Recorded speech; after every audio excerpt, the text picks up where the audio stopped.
साहिब जीओ। एक ओंकार सतनाम करता पुरख निरभउ निर्वैर अकाल मूरत अजूनी सैभं गुर प्रसाद। जैसी में आवे खसम की बानी तैसड़ा करी ज्ञान वे लालो। जैसी में आवे खसम की बानी तैसड़ा करी ज्ञान वे लालो। दसां पातशाहियां दी आत्मक जोत चवर छतर तख्त दे मालक धन धन साहिब श्री गुरु ग्रंथ साहिब जी महाराज दी पावन पवित्र हजूरी अंदर विराजमान गुरु रूप साध संगत आओ सब तो पहले गुरु कलगीधर पिता दी बख्शिश कीती प्यार भरी फतेह प्रवान करो ते सारे ही अपनियां रसनां नूं पवित्र करदिआं गज के बुलाओ। वाहिगुरू जी का खालसा वाहिगुरू जी की फतेह। सब तो पहले आप समुचियां संगतां नूं धन धन साहिब श्री गुरु ग्रंथ साहिब जी महाराज दे पहले प्रकाश दिहाड़े दियां बहुत बहुत मुबारकां होवन। अज असीं सारे ही गुरु नानक दे घर दी पंजवीं जोत गुरु अर्जन देव पातशाह जी महाराज ने जो आद ग्रंथ की संपादना करा के पहला प्रकाश हरमंदर साहिब दे विच करवाया सी, वो अज असीं प्रकाश दिहाड़ा मना रहे। विषय नूं आरंभ करन तो पहले एक इतिहासक घटना मैं आप जी दे नाल साझी करदे हां कि कुछ समय दे वास्ते अपने ध्यान नूं श्री केसगढ़ साहिब आनंदपुर साहिब की पावन पवित्र धरती के उत्ते केंद्रित करो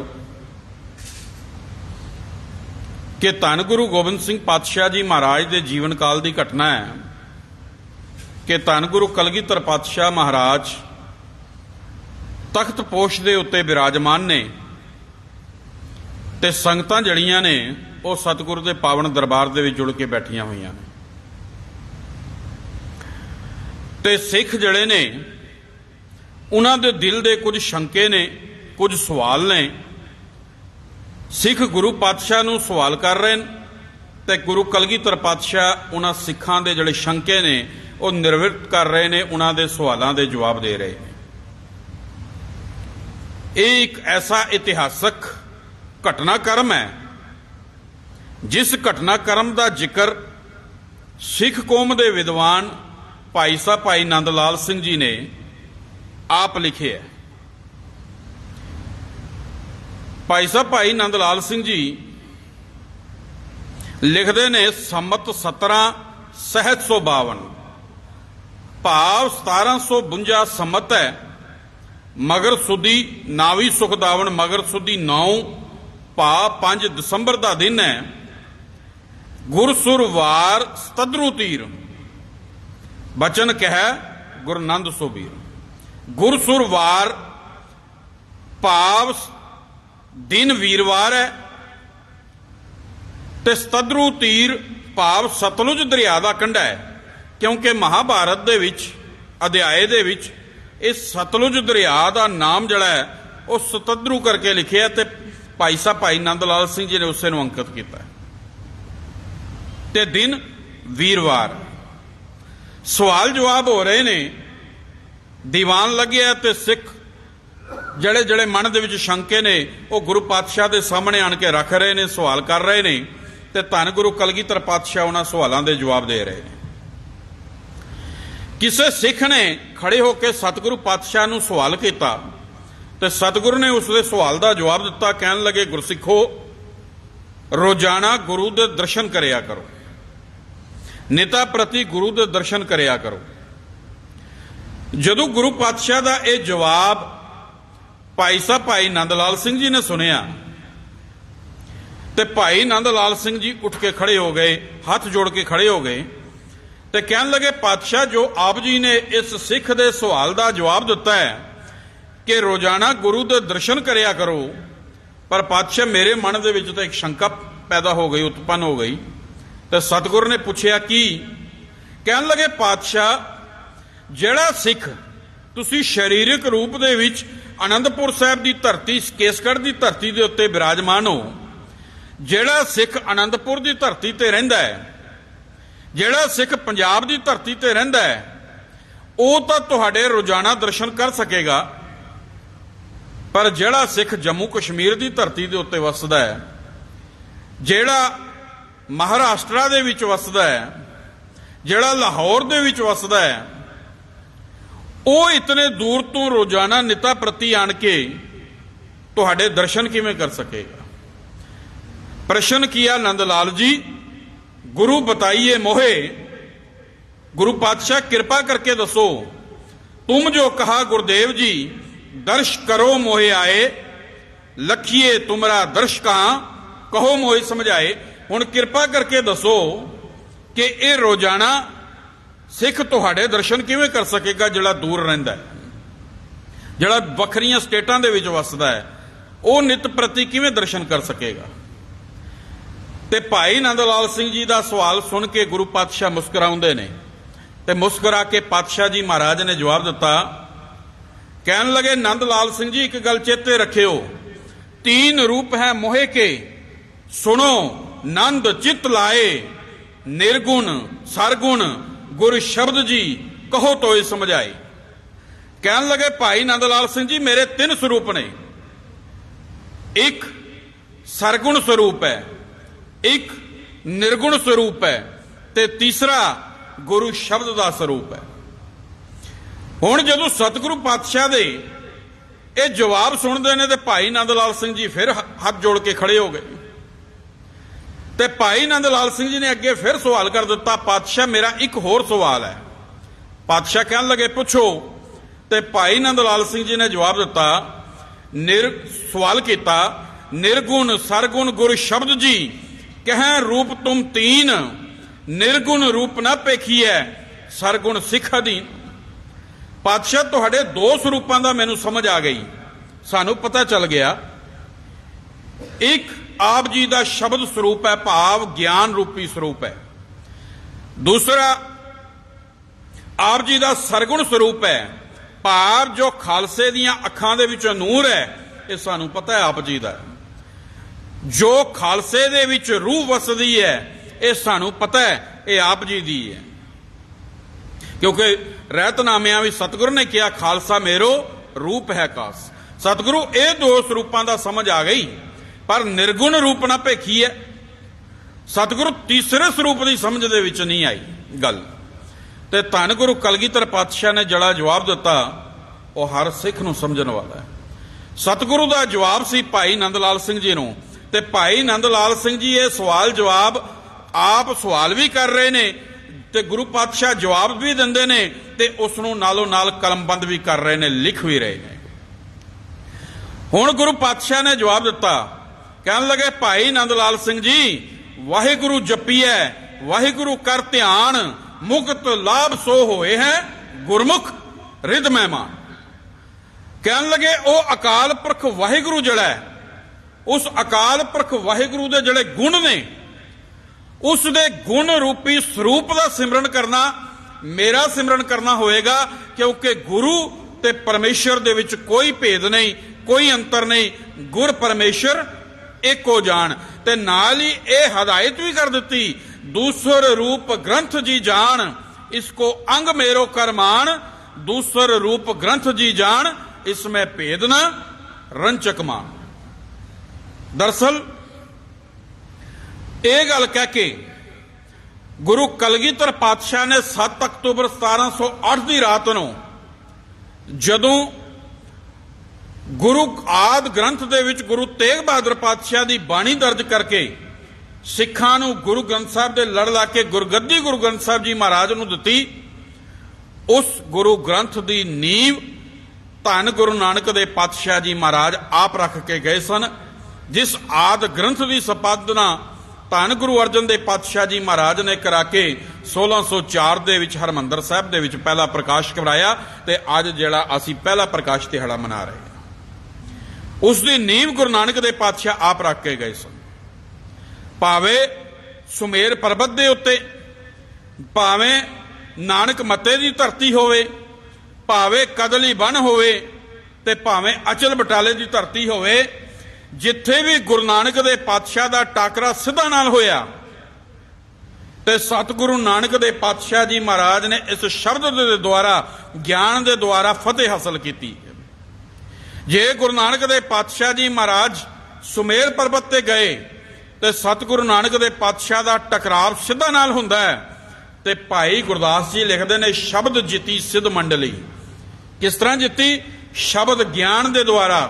ਸ਼ਬਦ ਜਿੱਤੀ ਸਿੱਧ ਮੰਡਲੀ ਕੀਤੋ ਸਾਪਨਾ ਪੰਥ ਨਿਰਾਲਾ। ਜੇ ਗੁਰੂ ਨਾਨਕ ਦੇ ਪਾਤਸ਼ਾਹ ਨਾਨਕ ਮੱਤੇ ਦੀ ਧਰਤੀ ਤੇ ਗਏ ਤੇ ਨਾਨਕ ਮੱਤੇ ਦੀ ਧਰਤੀ ਤੇ ਗੁਰੂ ਨਾਨਕ ਸਾਹਿਬ ਦਾ ਸਾਹਮਣਾ ਇਹਨਾਂ ਸਿੱਧਾਂ ਦੇ ਨਾਲ ਹੋ ਜਾਂਦਾ ਹੈ, ਵਾਰਤਾਲਾਪ ਸਿੱਧਾਂ ਨਾਲ ਹੁੰਦੀ ਹੈ ਤੇ ਭਾਈ ਗੁਰਦਾਸ ਜੀ ਕਹਿੰਦੇ ਨੇ ਸਿੱਧ ਤੰਤਰ ਮੰਤਰ ਕਰ ਝੜ ਪਏ, ਸ਼ਬਦ ਗੁਰੂ ਕੇ ਕਲਾ ਛਪਾਈ। ਕਿਹੜੇ? ਸ਼ਬਦ ਗੁਰੂ, ਗਿਆਨ ਗੁਰੂ ਦੇ ਨਾਲ ਸਤਿਗੁਰੂ ਪਾਤਸ਼ਾਹ ਨੇ ਫਤਿਹ ਹਾਸਲ ਕੀਤੀ ਤੇ ਸਿੱਧਾਂ ਨੂੰ ਸ਼ਿਕਸਤ ਹੋਈ। ਜੇ ਕਿਧਰੇ ਨਾਨਕ ਮੱਤੇ ਦੀ ਧਰਤੀ ਤੇ ਗੁਰੂ ਨਾਨਕ ਦੇ ਪਾਤਸ਼ਾਹ ਦਾ ਟਾਕਰਾ ਸਿੱਧਾ ਨਾਲ ਹੁੰਦਾ ਹੈ, ਟੱਕਰ ਹੁੰਦੀ ਹੈ, ਤੇ ਉੱਥੇ ਵੀ ਗੁਰੂ ਪਾਤਸ਼ਾਹ ਇਸ ਸ਼ਬਦ ਦੇ ਗਿਆਨ ਦੇ ਦੁਆਰਾ ਸਿੱਧਾਂ ਨੂੰ ਸ਼ਿਕਸਤ ਦਿੰਦੇ ਨੇ। ਤੇ ਭਾਈ ਗੁਰਦਾਸ ਜੀ ਕਹਿੰਦੇ ਨੇ ਕਿ ਸਿੱਧਾਂ ਨੇ ਹਾਰ ਕੇ ਗੁਰੂ ਪਾਤਸ਼ਾਹ ਜੀ ਮਹਾਰਾਜ ਨੂੰ ਸਵਾਲ ਕੀਤਾ, ਸਿੱਧ ਪੁੱਛਣ ਸੁਣ ਨਾਨਕਾ ਤੋਹੇ ਜਗ ਨੂੰ ਕਿਆ ਕਰਾਮਾਤ ਵਿਖਾਈ, ਕੁਝ ਵਿਖਾਲੇ ਆਸਾਂ ਨੂੰ ਤੋ ਕਿਉ ਢਿੱਲ ਅਵੇ ਹੀ ਲਾਈ, ਬਾਬਾ ਆਖੇ ਨਾਥ ਜੀ ਆਸਾਂ ਵੇਖਿਆ ਜੋਗੀ ਵਸਤ ਨਾ ਕਾਈ। ਭਾਈ ਜੇ ਮੇਰੇ ਕੋਲੋਂ ਪੁੱਛਦੇ ਹੋ ਕਿ ਕਿਹੜੀ ਕਰਾਮਾਤ ਹੈ, ਜਿਸ ਕਰਾਮਾਤ ਦੇ ਨਾਲ ਮੈਂ ਸਾਰੇ ਸੰਸਾਰ ਨੂੰ ਝੁਕਾ ਦਿੱਤਾ, ਤੇ ਫਿਰ ਉਹ ਕਰਾਮਾਤ ਕੋਈ ਦੁਨਿਆਵੀ ਕਰਾਮਾਤ ਨਹੀਂ ਹੈ। ਉਹ ਕਿਹੜੀ ਕਰਾਮਾਤ ਦੀ ਗੱਲ ਗੁਰੂ ਪਾਤਸ਼ਾਹ ਨੇ ਕੀਤੀ? ਗੁਰਸੰਗਤ ਬਾਣੀ ਬਿਨਾ ਦੂਜੀ ਓਟ ਨਹੀਂ ਹੈ ਰਾਈ। ਉਹ ਕਰਾਮਾਤ ਹੈ ਇੱਕ ਸਤ ਸੰਗਤ ਦੀ ਤੇ ਦੂਸਰੀ ਸ਼ਬਦ ਗੁਰੂ ਦੀ, ਗਿਆਨ ਦੀ। ਸਤਿਗੁਰੂ ਪਾਤਸ਼ਾਹ ਜੀ ਮਹਾਰਾਜ ਕਹਿੰਦੇ ਮੈਂ ਇਸ ਕਰਾਮਾਤ ਦੇ ਰਾਹੀਂ ਸੰਸਾਰ ਦੇ ਲੋਕਾਂ ਨੂੰ ਸ਼ਿਕਸਤ ਦਿੱਤੀ, ਫਤਿਹ ਹਾਸਲ ਕੀਤੀ ਹੈ। ਦਰਅਸਲ ਇਹ ਗੱਲ ਕਹਿ ਕੇ ਧੰਨ ਗੁਰੂ ਨਾਨਕ ਦੇ ਪਾਤਸ਼ਾਹ ਜੀ ਮਹਾਰਾਜ ਨੇ ਗੁਰੂ ਗ੍ਰੰਥ ਦੀ ਨੀਂਹ ਉਸ ਸਮੇਂ ਰੱਖ ਦਿੱਤੀ ਸੀ। ਸ਼ਬਦ ਗੁਰੂ ਦੀ ਮਹਾਨਤਾ ਉਸ ਸਮੇਂ ਹੀ ਸਤਿਗੁਰੂ ਨਾਨਕ ਦੇ ਪਾਤਸ਼ਾਹ ਨੇ ਸਿੱਖਾਂ ਦੇ ਵਿੱਚ ਦ੍ਰਿੜ ਕਰਵਾਉਣੀ ਸ਼ੁਰੂ ਕਰ ਦਿੱਤੀ ਸੀ। ਹੁਣ ਇੱਕ ਗੱਲ ਦਾ ਖਿਆਲ ਰੱਖਣਾ ਕਿ ਸ਼ਬਦ ਲਫ਼ਜ਼ ਜਿਹੜਾ ਹੈ ਉਹ ਗੁਰਬਾਣੀ ਦੇ ਵਿੱਚ ਚਾਰ ਅਰਥਾਂ ਦੇ ਵਿੱਚ ਮੁੱਖ ਤੌਰ ਦੇ ਉੱਤੇ ਵਰਤਿਆ ਗਿਆ। ਪਹਿਲੇ ਨੰਬਰ ਤੇ ਇਹ ਸ਼ਬਦ ਲਫ਼ਜ਼ ਜਿਹੜਾ ਹੈ ਇਹ ਪਰਮਾਤਮਾ ਦੇ ਵਾਸਤੇ ਵਰਤਿਆ ਗਿਆ। ਦੂਸਰੇ ਨੰਬਰ ਤੇ ਇਹ ਸ਼ਬਦ ਲਫ਼ਜ਼ ਗੁਰੂ ਵਾਸਤੇ ਵਰਤਿਆ ਗਿਆ। ਤੀਸਰੇ ਨੰਬਰ ਤੇ ਇਹ ਸ਼ਬਦ ਲਫ਼ਜ਼ ਜਿਹੜਾ ਹੈ ਇਹ ਬਾਣੀ ਦੇ ਵਾਸਤੇ ਵਰਤਿਆ ਗਿਆ। ਤੇ ਚੌਥੇ ਨੰਬਰ ਤੇ ਇਹ ਸ਼ਬਦ ਲਫ਼ਜ਼ ਜਿਹੜਾ ਹੈ ਇਹ ਉਪਦੇਸ਼ ਦੇ ਵਾਸਤੇ ਵਰਤਿਆ ਗਿਆ। ਹੁਣ ਧੰਨ ਗੁਰੂ ਨਾਨਕ ਦੇ ਪਾਤਸ਼ਾਹ ਜੀ ਮਹਾਰਾਜ ਨੇ ਆਪਣੇ ਸਮੇਂ ਤੋਂ ਹੀ ਸਿੱਖਾਂ ਨੂੰ ਗੁਰਬਾਣੀ ਦੇ ਲੜ ਲਗਾਉਣਾ ਸ਼ੁਰੂ ਕਰ ਦਿੱਤਾ। ਇਹੀ ਕਾਰਨ ਹੈ ਕਿ ਜਦੋਂ ਸੁਮੇਰ ਪਰਬਤ ਤੇ ਸਿੱਧਾਂ ਨੇ ਸਤਿਗੁਰੂ ਨਾਨਕ ਦੇ ਪਾਤਸ਼ਾਹ ਜੀ ਮਹਾਰਾਜ ਨੂੰ ਸਵਾਲ ਕੀਤਾ ਸੀ, ਤੇਰਾ ਕਵਣ ਗੁਰੂ ਜਿਸ ਕਾ ਤੂੰ ਚੇਲਾ, ਤੇ ਧੰਨ ਗੁਰੂ ਨਾਨਕ ਦੇ ਪਾਤਸ਼ਾਹ ਦਾ ਨੇ ਕੋਈ ਦੁਨਿਆਵੀ ਦੇਹਧਾਰੀ ਨੂੰ ਆਪਣਾ ਗੁਰੂ ਨਹੀਂ ਸੀ ਦੱਸਿਆ। ਸਤਿਗੁਰੂ ਨਾਨਕ ਦੇ ਪਾਤਸ਼ਾਹ ਦਾ ਜਵਾਬ ਸੀ ਸ਼ਬਦ ਗੁਰੂ ਸੁਰਤ ਤੁਨ ਚੇਲਾ। ਸ਼ਬਦ ਮੇਰਾ ਗੁਰੂ ਹੈ ਤੇ ਮੇਰੇ ਅੰਦਰ ਟਿੱਕੀ ਹੋਈ ਜਿਹੜੀ ਸੁਰਤ ਹੈ ਉਹ ਉਸ ਦਾ ਚੇਲਾ ਹੈ। ਇਹ ਗੁਰੂ ਅਰਜਨ ਦੇਵ ਪਾਤਸ਼ਾਹ ਜੀ ਮਹਾਰਾਜ ਨੇ ਆਦ ਗ੍ਰੰਥ ਸਾਹਿਬ ਦੀ ਸੰਪਾਦਨਾ ਕਰਾ ਕੇ ਪਹਿਲਾ ਪ੍ਰਕਾਸ਼ ਜਿਹੜਾ ਕੀਤਾ ਹੈ ਇਹ ਪੋਥੀ ਪਰਮੇਸ਼ਰ ਕਾ ਥਾਨ ਕਿਹਾ ਗਿਆ।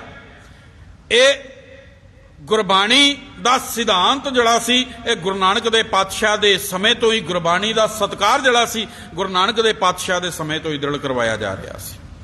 ਤੀਜੇ ਪਾਤਸ਼ਾਹ ਨੂੰ ਸਿੱਖਾਂ ਨੇ ਸਿੱਖੀ ਦੀ ਰਹਿਤ ਪੁੱਛੀ ਸੀ, ਪਾਤਸ਼ਾਹ ਸਿੱਖੀ ਦੀ ਰਹਿਤ ਕੀ ਹੈ? ਤੇ ਧੰਨ ਗੁਰੂ ਅਮਰਦਾਸ ਪਾਤਸ਼ਾਹ ਨੇ ਜਵਾਬ ਦਿੱਤਾ ਸੀ ਸ਼ਬਦ ਨਾ ਜਾਣਾ ਸੇ ਅੰਨੇ ਬੋਲੇ ਸੇ ਕਿਤ ਆਏ ਸੰਸਾਰਾ। ਚੌਥੇ ਪਾਤਸ਼ਾਹ ਤੋਂ ਸਿੱਖਾਂ ਨੇ ਪੁੱਛਿਆ ਸੀ ਪਾਤਸ਼ਾਹ ਗੁਰਬਾਣੀ ਦੀ ਮਹਾਨਤਾ ਦੇ ਬਾਰੇ, ਗੁਰਬਾਣੀ ਦੀ ਮਹਾਨਤਾ ਕੀ ਹੈ? ਤੇ ਚੌਥੇ ਪਾਤਸ਼ਾਹ ਗੁਰੂ ਰਾਮਦਾਸ ਜੀ ਮਹਾਰਾਜ ਨੇ ਗੁਰਬਾਣੀ ਵਿੱਚ ਜਵਾਬ ਦਿੱਤਾ ਸੀ ਸ਼ਬਦ ਅੰਕਤ ਹੈ ਬਾਣੀ ਗੁਰੂ, ਗੁਰੂ ਹੈ ਬਾਣੀ, ਵਿੱਚ ਬਾਣੀ ਅੰਮ੍ਰਿਤ ਸਾਰੇ, ਗੁਰਬਾਣੀ ਕਹਿ ਸੇਵਕ ਜਨਮਾਣਾ ਪ੍ਰਤੱਖ ਗੁਰੂ ਨਿਸਤਾਰੇ।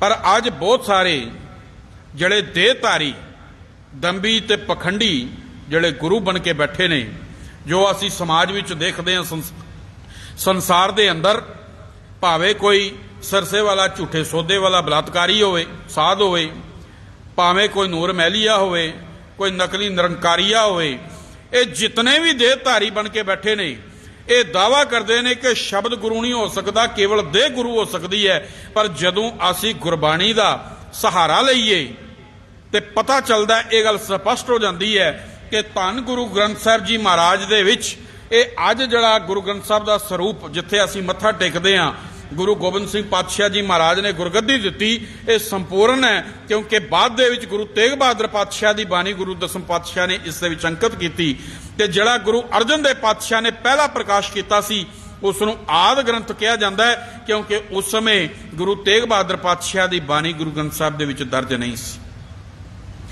ਤੇ ਜੇ ਗੁਰਬਾਣੀ ਦਾ ਸਹਾਰਾ ਲਈਏ ਤੇ ਪਤਾ ਚੱਲਦਾ ਹੈ ਕਿ 35 ਮਹਾਂਪੁਰਖਾਂ ਦੀ ਬਾਣੀ ਗੁਰੂ ਗ੍ਰੰਥ ਸਾਹਿਬ ਜੀ ਮਹਾਰਾਜ ਦੇ ਵਿੱਚ ਦਰਜ ਹੈ। ਉਹ 35 ਗੁਰੂ ਸਾਹਿਬਾਨ, 15 ਭਗਤ, 11 ਭੱਟ ਤੇ 3 ਗੁਰਸਿੱਖ, ਕੁੱਲ ਮਿਲਾ ਕੇ 35 ਮਹਾਂਪੁਰਖਾਂ ਦੀ ਬਾਣੀ ਗੁਰੂ ਗ੍ਰੰਥ ਸਾਹਿਬ ਦੇ ਵਿੱਚ ਦਰਜ ਹੈ। ਤੇ 35 ਦੇ 35 ਮਹਾਂਪੁਰਖ ਜਿਹੜੇ ਨੇ ਉਹ ਸ਼ਬਦ ਨੂੰ ਗੁਰੂ ਮੰਨਦੇ ਨੇ, ਗਿਆਨ ਨੂੰ ਗੁਰੂ ਮੰਨਦੇ ਨੇ, ਉਹਨਾਂ ਦੇ ਵਿੱਚੋਂ ਕਿਸੇ ਦਾ ਵੀ ਦੇਹਧਾਰੀ ਗੁਰੂ ਨਹੀਂ। ਜੇ ਭਗਤ ਬਹਿਣੀ ਜੀ ਦੀ ਬਾਣੀ ਨੂੰ ਪੜ੍ਹੀਏ ਤੇ ਭਗਤ ਬਹਿਣੀ ਜੀ ਇੱਕ ਸਵਾਲ ਕਰਦੇ ਨੇ, ਦੇਵ ਸਥਾਨੇ ਕਿਆ ਨਿਸ਼ਾਨੀ, ਤੈ ਬਾਜੈ ਸ਼ਬਦ ਅਨਹਦ ਬਾਣੀ। ਕਹਿੰਦੇ ਨੇ ਜੇ ਮੇਰੇ ਕੋਲੋਂ ਕੋਈ ਇਹ ਸਵਾਲ ਕਰੇ, ਮੇਰੇ ਕੋਲੋਂ ਪੁੱਛੇ ਕਿ ਜਦੋਂ ਗੁਰੂ ਦਾ ਗਿਆਨ, ਗੁਰੂ ਦਾ ਸ਼ਬਦ ਮਨੁੱਖ ਦੇ ਹਿਰਦੇ ਵਿੱਚ ਵਸ ਜਾਂਦਾ ਹੈ ਤੇ ਉਸ ਅਵਸਥਾ ਦੀ ਕੀ ਨਿਸ਼ਾਨੀ ਹੁੰਦੀ ਹੈ, ਤੇ ਕਹਿੰਦੇ ਨੇ ਤੈ ਬਾਜੈ ਸ਼ਬਦ ਅਨਹਦ ਬਾਣੀ, ਉਦੋਂ ਗੁਰੂ ਦਾ ਸ਼ਬਦ ਮਨ ਵਿੱਚ ਉਦਾਰ ਪੈਦਾ ਕਰਦਾ ਹੈ। ਔਰ ਸਾਖੀ ਜਾਗੀ ਗੁਰਮੁਖ ਜਾਣੀ, ਔਰ ਗੁਰੂ ਦੇ ਗਿਆਨ ਦੇ ਬਖਸ਼ਿਸ਼ ਦੁਆਰਾ ਉਸ ਪਰਿਪੂਰਨ ਪਰਮਾਤਮਾ ਅਕਾਲ ਪੁਰਖ ਵਾਹਿਗੁਰੂ ਦੀ ਪ੍ਰਾਪਤੀ ਹੁੰਦੀ ਹੈ। ਜੇ ਭਗਤ ਰਾਮਾਨੰਦ ਜੀ ਦੀ ਬਾਣੀ ਨੂੰ ਪੜ੍ਹੀਏ, ਜਿਨ੍ਹਾਂ ਦਾ ਇੱਕੋ ਇੱਕ ਸ਼ਬਦ ਗੁਰੂ ਗ੍ਰੰਥ ਸਾਹਿਬ ਜੀ ਮਹਾਰਾਜ ਦੇ ਵਿੱਚ ਦਰਜ ਹੈ, ਪਰ ਮਨੁੱਖਾ ਜੀਵਨ ਦੇ ਹਰ ਪਹਿਲੂ ਤੇ ਭਗਤ ਰਾਮਾਨੰਦ ਜੀ ਨੇ ਗੱਲ ਕੀਤੀ ਹੈ।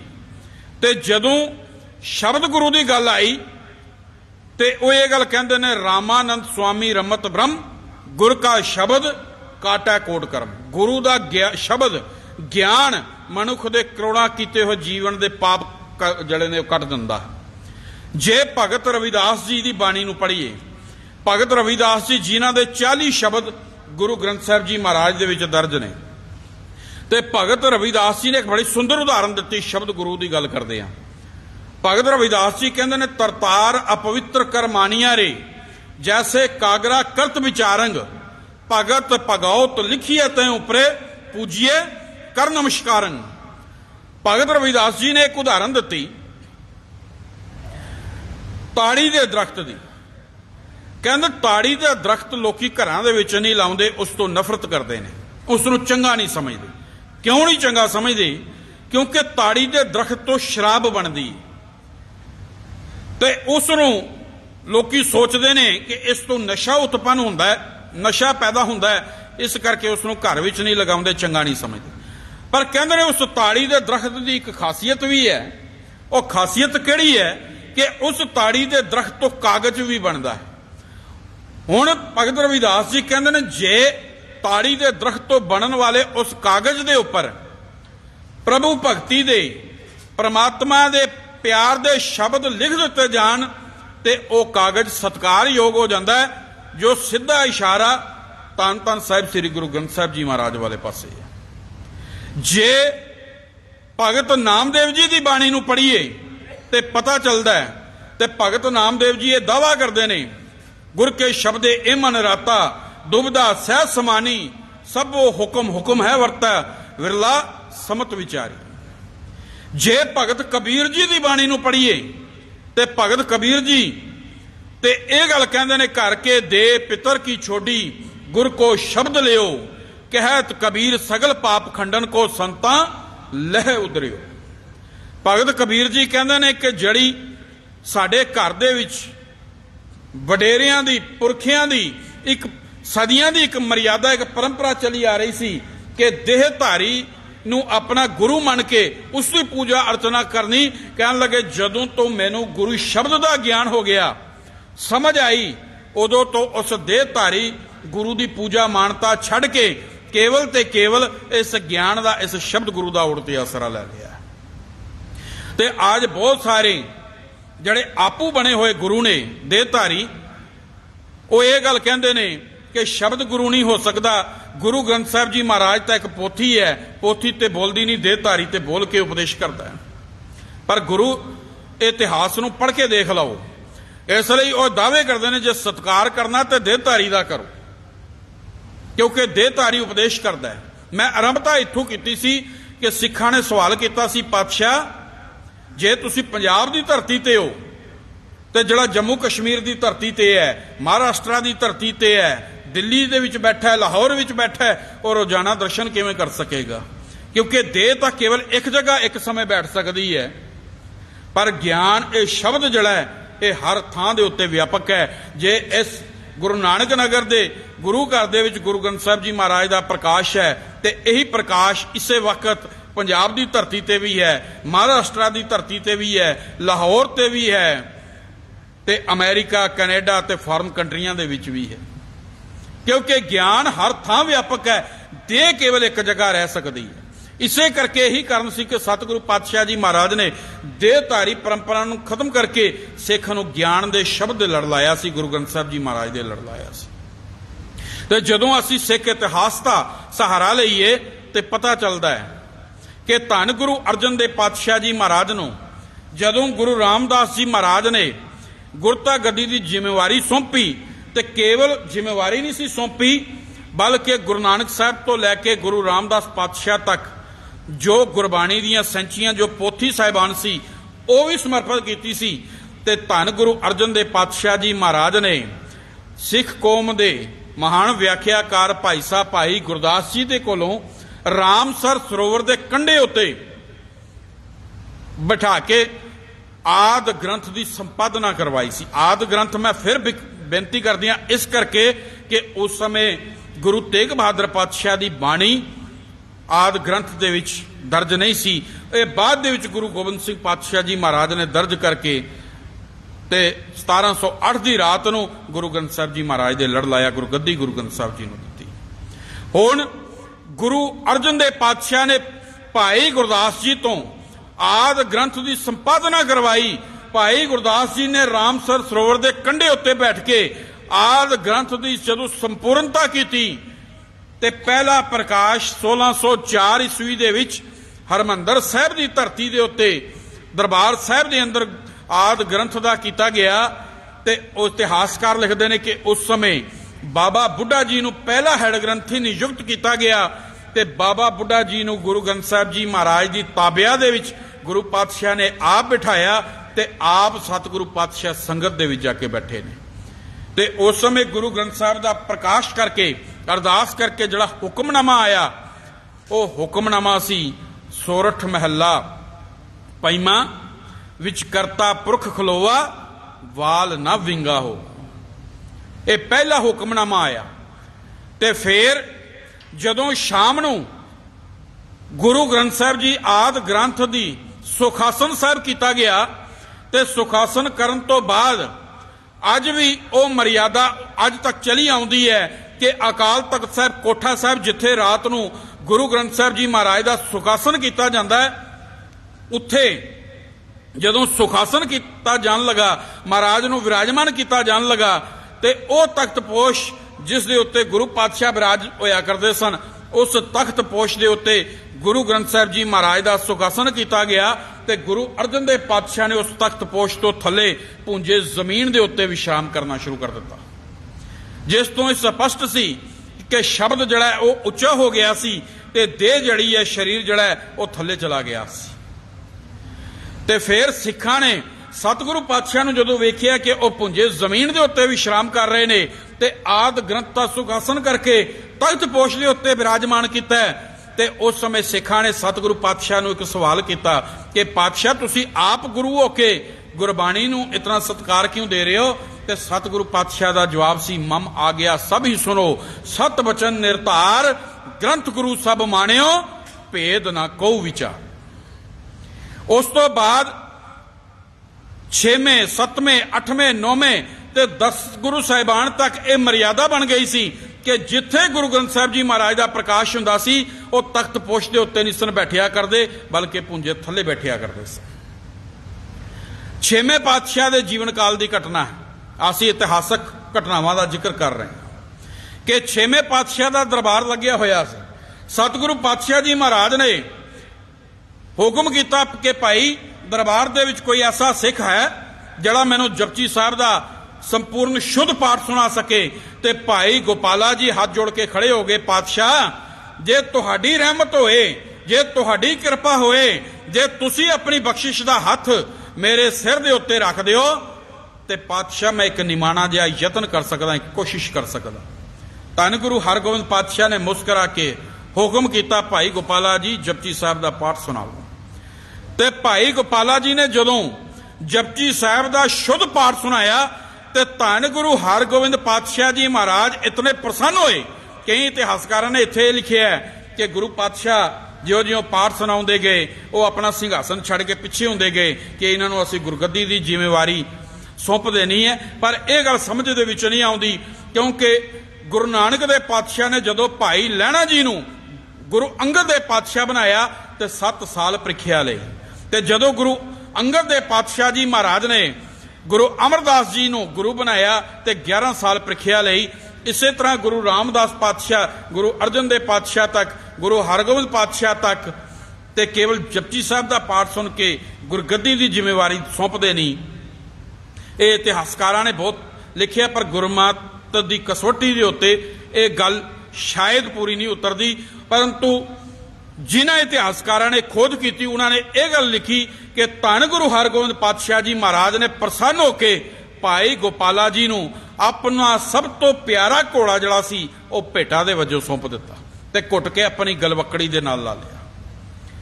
इतना सतगुरु पातशाह जी महाराज ने बाणी का सत्कार करिया करते सी। गुरु हरगोबिंद पातशाह की बाणी गुरु ग्रंथ साहिब दे विच दर्ज नहीं, पर बाणी का सत्कार करना सतगुरु पातशाह जी महाराज ने सिखां नूं सिखाया। 7वें पातशाह के जीवन काल की घटना गुरु हरराय साहिब जी महाराज के समय की। गुरु हरराय साहिब जी महाराज गर्मियां के दिन सन ते सतगुरु पातशाह अपने कक्ष दे विच विश्राम कर रहे हैं। किसी देश के 2 सिख गुरु पातशाह के दर्शन करने दे वास्ते आए तो सतगुरु गर्मियां के दिनों में दोपहर का समय अपने कक्ष विच विश्राम कर रहे हैं तो वह सिख गुरु दरबार दे विच आन के बैठ गए। बड़े अच्छे कीर्तनीय सन ते उन्हां सिखां ने कीर्तन करना शुरू कर दिता। गुरु पातशाह तख्त अपने कक्ष दे विच विश्राम कर रहे हैं। जदों वो गुरबाणी गायन करन लगे, कीर्तन करन लगे ते गुरबाणी दे बोल जड़े ने वो गुरु हरराय साहिब जी महाराज दे कन्नां दे विच पए। कहंदे ने 7वें पातशाह एकदम काल दे नाल लेटे हुए सन, विश्राम कर रहे सन, काल दे नाल उठे ते जदों उठे ते तख्त पोश जड़ा सी उस दे किनारे दी ठोकर गुरु पातशाह के गोडे दे विच वजी जोर दी ते जख्म हो गया ते खून बहना शुरू हो गया। जदों सिखां नूं पता चलिया, सिख भजे आए, आन के सतगुरु पातशाह नूं मलम पट्टी की ते सिखां ने सवाल किया, पातशाह ये बाणी आप जी की ही जोत की उचारण की हुई है, फिर इतनी काल करने की जरूरत सी कि उठदियां होया चोट लगी ते खून वगन लग पिया। ते धन गुरु हरराय साहिब जी महाराज ने जड़ा जवाब दिता वो इतिहासक पन्नियां दे विच संभालिया पिया। सतगुरु पातशाह का जवाब सी, सुनकर श्री हरराय उचारे, सुनो सिख तुम तो मम प्यारे, गुर अनपै विच बाणी रूप, जाकी महिमा अमित अनूप, जो गुर भगत सिख है मेरा, गुरबाणी पै तिसै कनेरा। ते फिर अगली गल, जो पै बाणी अदब ना धारा, सो जानो नाही सिख हमारा। भाई जेड़ा बाणी का सत्कार नहीं करता वह सब कुछ हो सकता है, वह गुरु का सिख नहीं हो सकता, वह मेरा सिख नहीं हो सकता, वह मेरा प्यारा नहीं हो सकता। पर अज असी अपने अंदर भी पड़चोल करके देखनी है। पहला गुरु ग्रंथ साहिब जी महाराज का प्रकाश दिहाड़ा मना रहे हैं कि अज असी बाणी का कितना को सत्कार करते हैं, साढ़े दिलों के विच गुरबाणी के प्रति कितना को सत्कार है, आदर है। यही पड़चोल करके अज असी देख लईए। घरां दे विच शाम नूं रहरास का समा हुंदा है, गुरुद्वारा साहब तो भाई साहब रहरास का पाठ आरंभ करते हैं, माफ़ करना ये हकीकत है, कड़वी सच्चाई है। तो साडे घरां दे विच उस समय टैलीविजन के उत्ते या तो कोई टीवी सीरीयल चल रहा होंदा है या कोई फिल्म चल रही होंदी है या गंदे वैन जड़े ने गीत जड़े ने वो सुने जा रहे होंदे ने। घरां दे विच अखंड पाठ साहब जी रखिया होंदा है, घर दे विच फंक्शन है, किसी ने अखंड पाठ साहब रखवाया तो बैठ के बाणी सुनन वाला कोई नहीं होंदा। सारे अपनियां गल्लां दे विच ते अपने कम्मां दे विच व्यस्त होंदे ने। केवल इकल्ले भाई साहब बैठे अखंड पाठ साहब दा पाठ कर रहे होंदे ने। कि ये असीं गुरबाणी दा सत्कार करदे हां?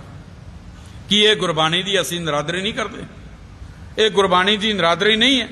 गुरु पातशाह आप गुरु ने, आप गुरु जोत ने बाणी उचारण की ते कन्नां विच बाणी दे दो बोल पए, शब्द पए ते सतगुरु काल दे नाल उठे, चोट लग गई। आप गुरु होके गुरबाणी का इतना सत्कार कर रहे हैं ते ये गल कहंदे ने जो पै बाणी अदब ना धारा सो जानो नाही सिख हमारा। ते अज दा सिख दरबार साहब दे विच लाइव कीर्तन चल रहा हुंदा है चैनल दे उत्ते, असीं लत्तां पसार के लेटे हुंदे हां, बैठ के श्रवण भी नहीं। हाँ, किसी की तबीयत ठीक नहीं, कोई बीमार है, कोई शारीरिक तौर पर ठीक नहीं है, स्वस्थ नहीं है, वो लेटिया तो ठीक है, पर जिहड़ा स्वस्थ है उस दे वास्ते माफ करना ए गुरु घरां दे विच सैटियां लगियां होईयां ने ना, असीं बैठते हैं। पर यह उन्हां वास्ते है जिहड़ा जरूरतमंद है, जिसका शरीर रोगी है, जिसदे गोडे दर्द कर रहे हैं, जिन्होंने डिस्क की कोई परेशानी है, जिन्हों का शरीर अरोग नहीं है, अरोगी है, जड़े पुंजे नहीं बैठ सकते, वो गुरु भी समझदा है कि मजबूरी है। पर कई फैशन प्रस्ती के वास्ते गुरु महाराज के बराबर लिया के जड़े ने बहुत सारे देहधारी जड़े गदेले ला के बैठ जाते हैं या जड़े कुर्सियां ला के बैठते हैं। हुण तां पिछे सोशल मीडिया का जमाना है, सोशल मीडिया के विच देखिया कि कोई आनंद कारज हो रहा है, जम्मू कश्मीर नहीं, जम्मू कश्मीर तो बाहर किसी होर स्टेट दे विच आनंद कारज होए ते जड़ा सुहाग जोड़ा सी, लड़का लड़की सन, गुरु ग्रंथ साहब जी महाराज के सामने कुर्सियां लगा के उन्होंने कुर्सियां दे उत्ते बिठाया गया कि इन्हां दी ड्रैस ना खराब हो जाए। ये गुरबाणी का सत्कार करते हैं, ये साडे मनां विच गुरबाणी का आदर है। तो फिर असीं दावा करिए कि असीं गुरु दे सिख हां, क्या सानू गुरु ऐसे सिखां नूं सानू प्रवान करेगा? तो गुरु हरराज साहब तो स्पष्ट कहते हैं, जिन पै बाणी अदब ना धारा सो जानो नहीं सिख हमारा। ये अज सानू समझना पएगा, ये कुरीतियां जड़ियां ने ये सानू अपने घरां विचों दूर करनियां पैणगियां। गुरु हरराज साहब के जीवन काल की एक होर घटना है कि गुरु हरराज साहब के बड़े फरजंद राम राय जदों औरंगजेब के दरबार दे विच जांदा है ते औरंगजेब बादशाह ने सवाल किया कि तुहाडी गुरबाणी दे विच एक पंक्ति आउंदी है, मिट्टी मुसलमान की पेड़े भई कुम्हार, इसके अर्थ की ने? मुसलमान शब्द क्यों वरते है?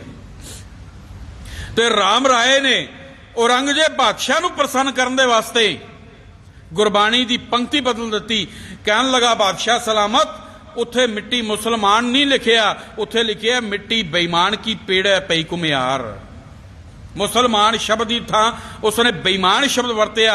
और दुनियावी बादशाह नूं ते उसने प्रसन्न कर लिया, पर दीन दुनिया के पातशाह नूं उसने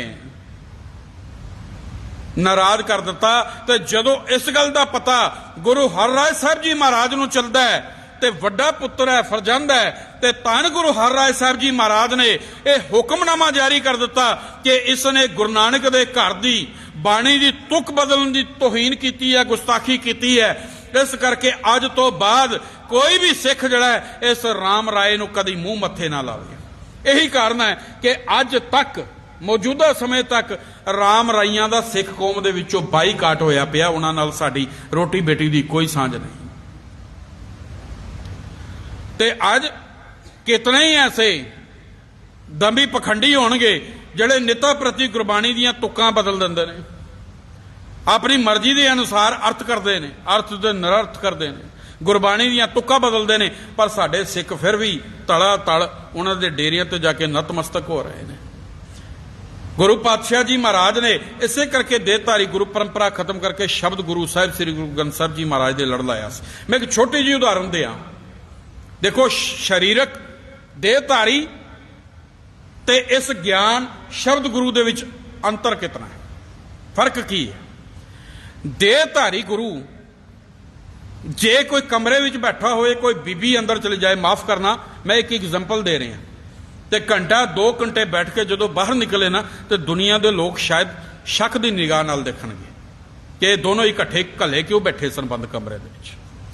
हुण कोई बीबी धन गुरु ग्रंथ साहिब जी महाराज दे नाल पूरा दिन कली बैठी गुरबाणी का पाठ करती रहे, तो जदों बाहर निकलेगी तो दुनिया के लोग कहणगे ये गुरु दी नाल प्रेम करन वाली है, ये बाणी का आदर ते सत्कार करन वाली है। देखो सवेर तो शाम तक अपने गुरु दे गोद दे विच बैठी बाणी पढ़ती रही। बस ये फर्क है। जड़े देहधारी गुरु अज दुनिया ते बने ने, देख लवो आज वो किसी ना किसी केस दे विच, किधरे बलात्कारां दे केसां दे विच, कतल केसां दे विच आज उन्होंने ढोई नहीं मिल रही, जेलों दी सलाखां दे पिछे। आज वो झूठे सौदे वाला सिरसे वाला बलात्कारी, आज उसकी हालत देख रहा। आज आसा राम की हालत देख लो, जिस दियां लोकी घरां विच तस्वीरां लगा के उसनूं गुरु बना के पूज रहे थे, आज वो बलात्कार के केस दे विच सजा कट रहे हैं प्यो पुत्र। इसे करके गुरु पातशाह जी महाराज ने देहधारी परंपरा नूं खत्म करके ज्ञान गुरु शब्द गुरु दे सानू लड़ लाया, गुरु ग्रंथ साहिब जी महाराज दे लड़ लाया। फिर उस तो बाद 8वें 9वें ते 10वें पातशाह जी महाराज तक सारियां ने शब्द गुरु का प्रचार ते प्रसार किया, गुरबाणी की महानता दृढ़ करवाई है। 10वें पातशाह के जीवन काल की घटना है कि गुरु गोबिंद सिंह पातशाह जी महाराज नूं राम राय जिहड़ा गुरु हर राय साहब जी महाराज ने पंथ विचों छेक दिता सी, मूँह मत्थे नहीं लाया, और राम राय गुरु गोबिंद सिंह पातशाह नूं बेनतियां भेजदा है कि पातशाह मैं तुहानूं मिलना चाहुंदा, तुहाडे दीदार करना चाहुंदा, मैं पंथ विचों छेकिया गया एक गलती करके, मैं भुल बख्शा नहीं चाहुंदा। एक दिन एक इतिहासक घटना वापरदी है कि गुरु गोबिंद सिंह पातशाह बेड़ी ते सवार होकर सिखां दे नाल जमुना दे विचों दूसरे किनारे ते जा रहे सन, ते दूसरे किनारे तो एक बेड़ी आ रही सी जिस विच राम राय सवार सी। हुण दोवें बेड़ियां जदों जमुना दे अध विच पहुंचदियां ने, आमने सामने हो गईयां। सिख गुरु पातशाह नाल बैठे सन, जदों सिखां दी निगाह राम राय ते पई ते सिखां ने उस पासे पिठ कर दित्ती। पिठ करदियां होइयां कुछ सिखां दी पिठ गुरु गोबिंद सिंह पातशाह वाले पासे भी हो गई, पर सिखां ने उस समय शरीर नालों गुरु दे शब्दां नूं वध महानता दित्ती, क्योंकि शरीर दी ते कोई महानता नहीं, गुरु दे ज्ञान दी असल महानता। बेशक सिखां दी उस समय पिठ गुरु कलगीधर पातशाह वाले पासे भी हो गई सी, पर अज दा सिख गुरु पातशाह जी महाराज ने गुरु ग्रंथ साहिब जी महाराज दे लड़ लाया, बाणी दे लड़ लाया, पोथी परमेश्वर का थान किया, ते अज दा सिख अज इसे गुरु नूं छड्ड के जिस गुरु का असीं पहला प्रकाश पुरब मना रहे हैं, अज मड़ियां मसानियां कबरां दे उत्ते जाके मत्था टेक रहे। इत्थे तक कि घर दे विच गुरु ग्रंथ साहिब जी महाराज का अखंड पाठ साहब रखाउणा है, ते माफ करना टेबड़े बनाए जाते हैं, पुछां लईआं जांदियां ने, किहड़ा दिन चंगा, किहड़ा मुहूर्त चंगा, किहड़ा माड़ा है। घर दे विच गुरु ग्रंथ साहिब जी महाराज का प्रकाश कराना।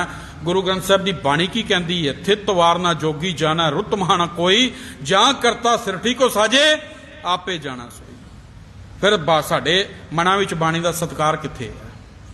असीं गुरु ग्रंथ साहिब जी महाराज दे अपने आप नूं सिख किवें कहा सकते हैं? किवें उजला मुख लैके असीं गुरु दे दर दे उत्ते जा सकते हैं? ये सोचना पएगा। जिन पै बाणी अदब ना धारा सो जानो नहीं सिख हमारा। वीरवार का दिन कदी देख लियो, ए गोल मार्केट पीर बाबा बनया ना, कदे उत्थों लंघ के देखियो, किधरे जिधरे होर भी बनया कदी लंघ के देखियो। उन्हां लोकां नालों गिनती साडे सिखां दी ज़्यादा हुंदी है जिहड़े उत्थे जाके मत्थे टेकदे ने, चादरां चढ़ाउंदे ने। गुरबाणी सानू इन्हां इतिहास बहुत लंबा, कितनी को विचार करा, समा समाप्त है, केवल 5 मिनट रह गए। मैं हुण समाप्ति वाले पासे आवां। समझना आसी है गुरु ग्रंथ साहिब जी महाराज का प्रकाश दिहाड़ा तो मना रहे हैं, पर गुरबाणी सानू उपदेश की करती है, इस पासे भी सोचना पएगा।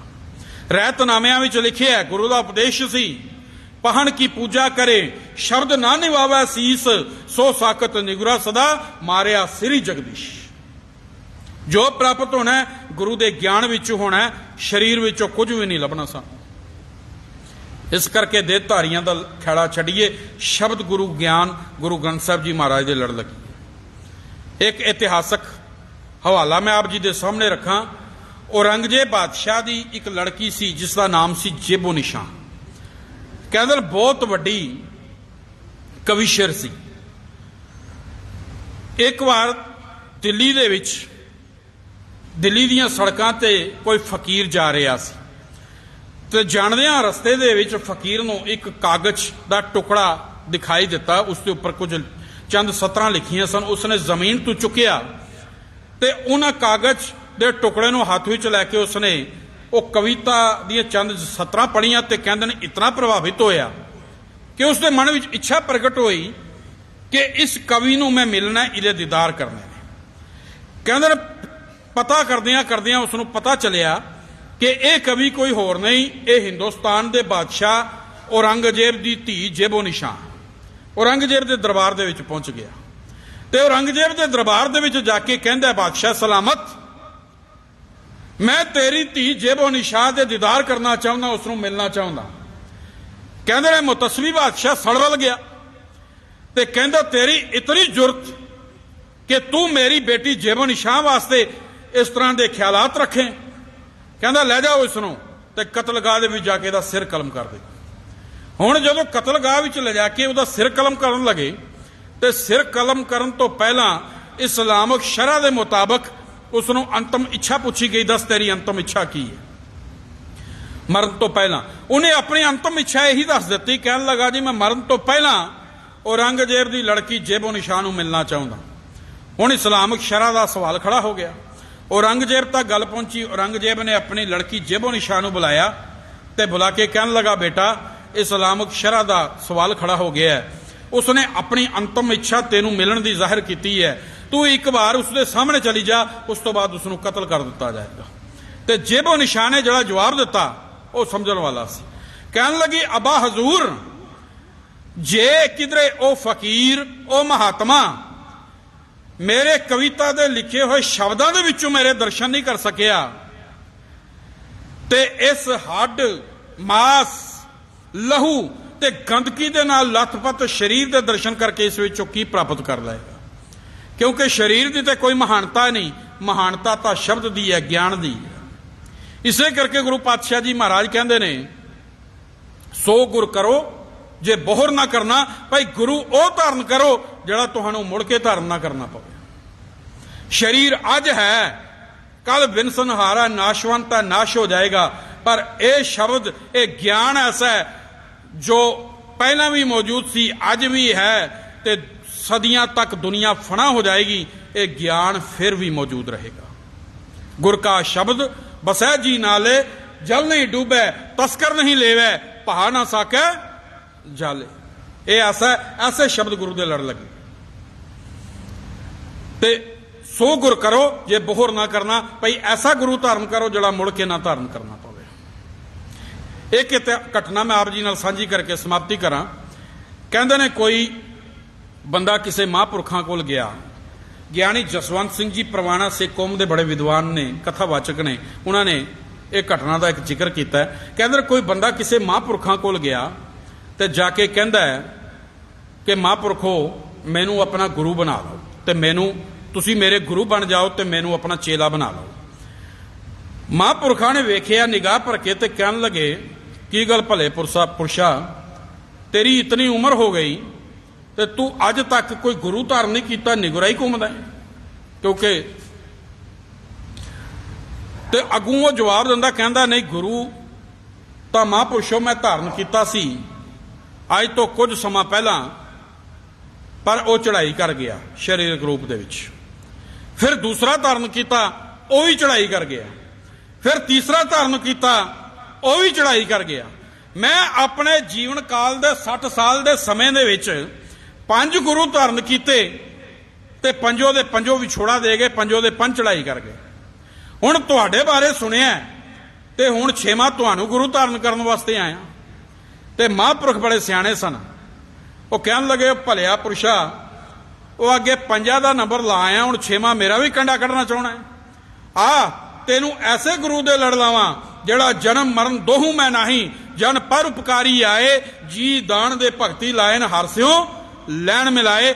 ਐਸਾ ਗੁਰੂ ਕੇਵਲ ਤੇ ਕੇਵਲ ਸ਼ਬਦ ਗੁਰੂ ਸਾਹਿਬ ਸ੍ਰੀ ਗੁਰੂ ਗ੍ਰੰਥ ਸਾਹਿਬ ਜੀ ਮਹਾਰਾਜ ਜੀ ਨੇ, ਹੋਰ ਕੋਈ ਨਹੀਂ ਹੋ ਸਕਦਾ। ਇਹੀ ਕਾਰਨ ਹੈ ਕਿ ਅੱਜ 1604 ਈਸਵੀ ਨੂੰ ਗੁਰੂ ਅਰਜਨ ਦੇਵ ਪਾਤਸ਼ਾਹ ਜੀ ਮਹਾਰਾਜ ਨੇ ਆਦਿ ਗ੍ਰੰਥ ਸਾਹਿਬ ਜੀ ਮਹਾਰਾਜ ਦੀ ਸੰਪਾਦਨਾ ਕਰਾ ਕੇ ਪਹਿਲਾ ਪ੍ਰਕਾਸ਼ ਹਰਿਮੰਦਰ ਸਾਹਿਬ ਦੇ ਅੰਦਰ ਕਰਵਾਇਆ, ਤੇ ਉਸ ਤੋਂ ਬਾਅਦ 7 ਅਕਤੂਬਰ 1708 ਦੀ ਰਾਤ ਨੂੰ ਗੁਰਤਾ ਗੱਦੀ ਗੁਰੂ ਗ੍ਰੰਥ ਸਾਹਿਬ ਜੀ ਮਹਾਰਾਜ ਨੂੰ ਗੁਰੂ ਗੋਬਿੰਦ ਸਿੰਘ ਪਾਤਸ਼ਾਹ ਨੇ ਸੌਂਪੀ। ਗੁਰੂ ਤੇਗ ਬਹਾਦਰ ਪਾਤਸ਼ਾਹ ਦੀ ਬਾਣੀ ਦਰਜ ਕਰਕੇ ਤੇ ਸਿੱਖਾਂ ਨੂੰ ਗੁਰੂ ਗ੍ਰੰਥ ਸਾਹਿਬ ਦੇ ਲੜ ਲਾ ਕੇ ਹੁਕਮ ਕਰ ਦਿੱਤਾ ਸੀ, ਆਤਮਾ ਗ੍ਰੰਥ ਵਿੱਚ, ਸਰੀਰ ਪੰਥ ਵਿੱਚ, ਪਰਚਾ ਸ਼ਬਦ ਕਾ, ਦੀਦਾਰ ਖਾਲਸੇ ਕਾ। ਤੇ ਇਹੀ ਕਾਰਨ ਹੈ ਕਿ ਸਿੱਖ ਅੱਜ ਤੱਕ ਅਰਦਾਸ ਦੇ ਵਿੱਚ ਇਹ ਅਰਦਾਸ ਕਰਦਾ ਹੈ, ਸਭ ਸਿੱਖਣ ਕੋ ਹੁਕਮ ਹੈ ਗੁਰੂ ਮਾਨਿਓ ਗ੍ਰੰਥ, ਗੁਰੂ ਗ੍ਰੰਥ ਜੀ ਮਾਨਿਓ ਪ੍ਰਗਟ ਗੁਰਾਂ ਕੀ ਦੇ। ਇਸ ਕਰਕੇ ਆਓ ਐਸੇ ਗਿਆਨ ਦੇ ਸੋਮੇ ਧੰਨ ਧੰਨ ਸਾਹਿਬ ਸ੍ਰੀ ਗੁਰੂ ਗ੍ਰੰਥ ਸਾਹਿਬ ਜੀ ਮਹਾਰਾਜ ਦੇ ਲੜ ਲੱਗੀਏ, ਬਾਣੀ ਨੂੰ ਪੜ੍ਹੀਏ, ਸਮਝੀਏ, ਵਿਚਾਰੀਏ, ਜੀਵਨ ਵਿੱਚ ਬਾਣੀ ਦੇ ਉਪਦੇਸ਼ਾਂ ਅਨੁਸਾਰ ਆਪਣਾ ਜੀਵਨ ਬਤੀਤ ਕਰੀਏ, ਤਾਂ ਕਿ ਸਾਡੇ ਲੋਕ ਸੁਖੀਏ ਪਰ ਲੋਕ ਸੁਹੇਲੇ, ਨਾਨਕ ਹਰ ਪ੍ਰਭ ਆਪੇ ਮੇਲੇ ਹੋ ਸਕਣ।